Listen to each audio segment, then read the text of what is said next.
Welcome back to another Quick Hits conversation. Today I want to have a conversation about conversation. So what makes for a good conversation? Steve, what do you think? Start us off.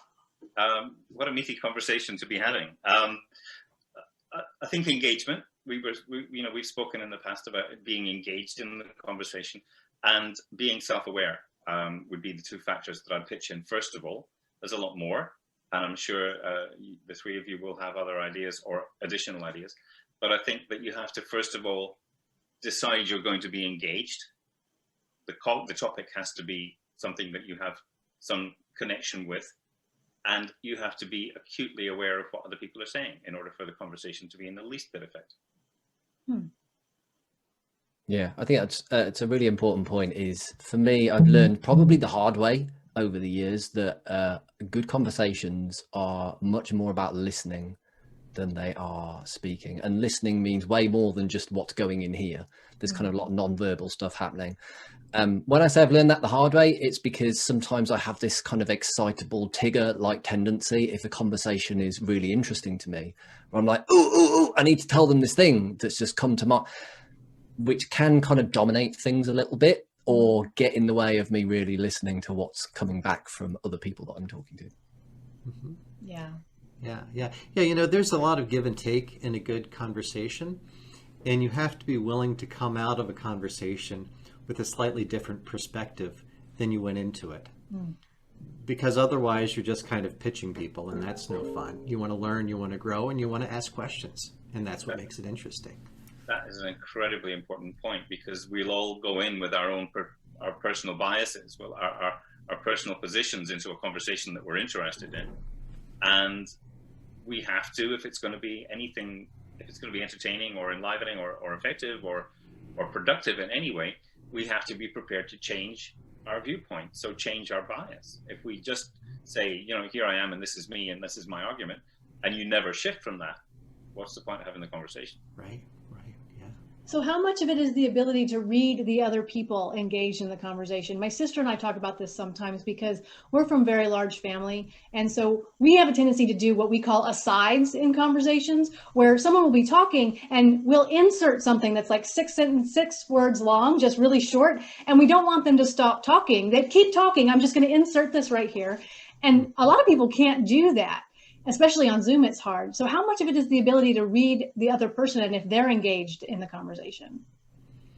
I think Gareth's point is really well made, that a lot of what we get, a lot of the cues that we get non-verbally are critical. And therefore, listening with all your senses is much, much more important than perhaps just hearing the words. Yeah. That's all about tuning in.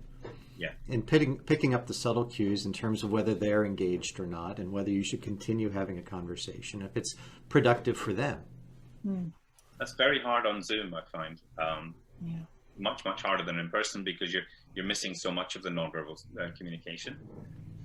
Yeah. But having said that, we're focusing on the things that we can see and hear much more.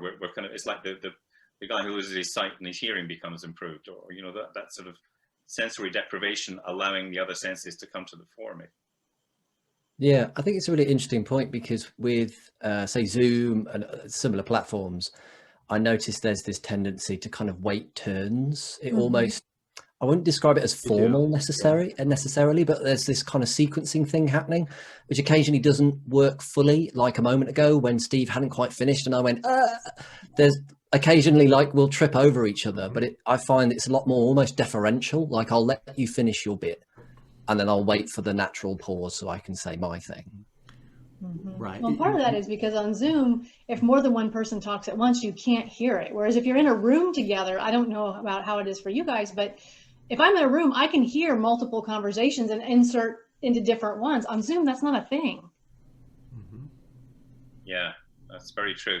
I was talking to somebody who'd been on a forum, and there was something in the order of 100 people there, and then they'd broken out into syndicates. And the syndicate this guy John was in, the facilitator insisted on unmuting everybody because he wanted interruptions, and the net result was nobody heard anything. It was, yeah. Whereas if it's a big group, or even even a group like this, or even or slightly larger, there needs to be some level of facilitation. Even in the sense that you get the ball rolling, Robyn, by saying, who's going to start, or Steve, will you start, or whatever. That level of facilitation just makes it easier to pace the conversation. And when things are rushed, or there's a steamroller person in there that just wants to bully everyone out of the way, then the conversation isn't going to be good. It's not going to be productive. So we're saying if a conversation isn't engaging, the best way to fix it is have a facilitator. That's not always an option when you're one-on-one with someone or whatever. So if you're having a conversation and you feel like either you're not engaged or the other person's not engaged, is that a cue to just walk away and give up on it? Or is there something you can do to fix it? It's definitely one-to-one. I had failed to think about one-to-one conversations in the context of this conversation, which is crazy for a coach, right?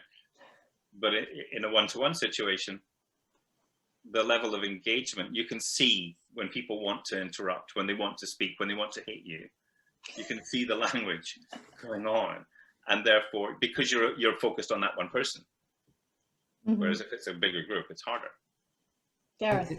Yeah, and part of that is figuring out what the other person, where they are, and what they need, and figuring out if they have some other burning issue or some other thing going on that needs to be addressed, because you might need to talk about that first before you can have a useful conversation. Yeah, I completely agree, Jim. I'm reading a really good book at the moment on difficult conversations. And the thing that I found fascinating, if I kind of like rewind to where we started, a conversation about conversations, which to me felt very meta and appealing intellectually. Yeah. What the book talks about is there's a third conversation in every conversation that's being had. So let's say it's a one-to-one, you've got your version or experience of the thing that's happened. The other person has theirs. And the trick that often doesn't get done properly in conversations is to help both of you tune into that third conversation. So in other words, to explore the differences between those two versions of the truth, air quotes, and use that as a basis for learning, sharing, and problem solving, if required. And I think that's the thing that often makes for an effective conversation. So you don't need a facilitator there to do that, although I absolutely agree, Steve's point is a very valid one. Facilitators make this happen really well. If either or both of you in the conversation can have that awareness about that third conversation and try and be almost like a shepherd to navigate you towards what might be the differences between the thing that you're talking about, that's where the magic happens, I think. Yeah, as a coach, I've been invited to sit in on conference calls and back in the day conference rooms with executives and just observe their conversation and help them pay more attention to that, as you call it, third conversation. And I think that's a really good point. So how do you do that? How do you have the mental capacity to have a conversation, be engaged in a conversation, and tune into the fact that the other person may be having a different conversation with you? I think there's a few, I don't want to call them tricks, even though I just did, a few things that you could look out for, right? So say we're talking about something at work and the job holder that I'm talking to has a difference of opinion about something that's happened at work. My job, to try and answer your question, Robyn, my job is to try and explore that with them, to step into their world first and foremost. That's the thing that I'm most interested in. And then play back, a bit like a coach would, what I'm noticing. Hey, that sounds like it's really important to you. Or I can see that you seem frustrated about that. Tell me a bit more about why that was frustrating. To explore that way, way, way ahead of there. And here's my experience of that incident. That happens later, and it only happens after that person has got all their stuff out and feels heard and understood. Then and only then can you bring in how you were feeling, how you saw things, how you may have contributed to this problem, if it's a discussion about a problem, to then try and work out how do these two things fit together? Like, what are the things that we can pull out of that third story in the middle to help us improve, do better, solve a problem, learn from this experience so that we maybe don't do it in the same way again. Yeah, and I feel like, and we're right at time, so I'm going to have to wrap us up, but I do feel like rather than saying you're not listening to me, saying I'm not feeling heard is so much more effective if you're going to have a good conversation. So I want to thank you guys for having this conversation about conversations with me, and we'll do it again very soon. See you later. Thanks, bye-bye.